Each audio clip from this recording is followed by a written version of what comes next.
Good afternoon. So we're going to discuss this public service announcement for this project regarding a few different topics here. The first one being the reasons people die in residential structure fires. One of the primary reasons that we see of people going back inside the house after they've already been out. So it goes back to like a fire prevention method of get out and stay out. We don't want to go back in for pets or any personal items or anything like that. We want to leave that to the firefighters when they get there. So one reason that we see that people do pass away in residential structure fires is them going back inside. Another reason we see where people pass away in fires is a lack of evacuation planning. They need to have practiced evacuation methods, evacuation routes, fire safety drills to practice these type of things are very important. And sometimes we see the lack of planning in that area will cause that, will contribute to passing in a fire. The next few things all tie together with smoke detectors. The first one I have is being overtaken in your sleep by smoke. If it gets bad enough when they're not able to wake up and they're overtaken, that can cause issues there. A lack of smoke detectors altogether can be a problem, and improperly maintained smoke detectors. So we always drill on twice a year, change the batteries, change the smoke detectors and all that. When we change the clocks, doing all that.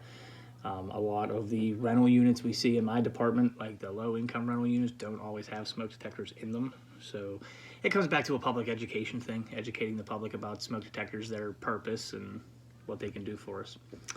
The next topic is we're going to talk about appropriate evacuation measures. We talked about this a little bit earlier with get out and stay out.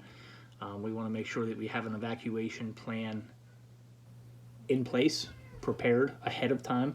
We want to have fire drills to practice this evacuation method. So if that's purposely setting off the smoke detector to get the beep going so that we can get everybody moving, get them out of the house, so we can practice what we're going to do, how we're going to get out, closest exits, windows, stuff like that, what's going to be pertinent to your family in your residential house. On top of all that, we want to make sure we have a safe meeting place outside. So if it's the neighbor's tree, the neighbor's car, the neighbor's house, the car out front, tree in the front yard, whatever it may be, we want to make sure that we are practicing and we are drilling for that to make sure that when we get out, we stay out, we know which way to go. Each child or each occupant of the house knows how to get out of the house, what's going to be their safest bet from their room or from their location in the event of a fire. And the final topic we're going to talk about is factors affecting the decision-making and cue recognition processes in the event of a structure fire. Interior conditions play a significant role in this. So everybody's comfortable in their house. They know they could blindfold themselves and walk around the inside of their layout of their house without a problem. But when you add smoke conditions to that and lack of visibility that are not under your control, people get lost very quickly. It has been documented in the past that this happens.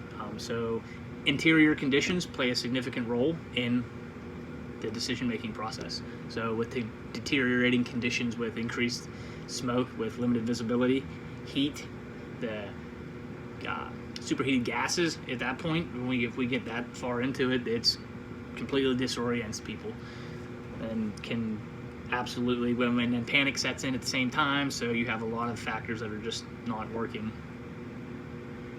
for the person trying to get out. Closest exits is another one. Decision-making process, you're going to want to shoot for the closest exit. So where is it? Do I remember where it is? Are the conditions good enough for me to find it? Those type of things are what's going to go through people's heads at that point. And then proper preparedness in case of a fire. That's going to help the decision-making process too. Are you prepared? Did you have the evacuation stuff that we talked about figured out? Are we comfortable knowing we got batteries in our smoke detectors at work and stuff like that? So that is what I got for this project, and I thank you. Have a good day.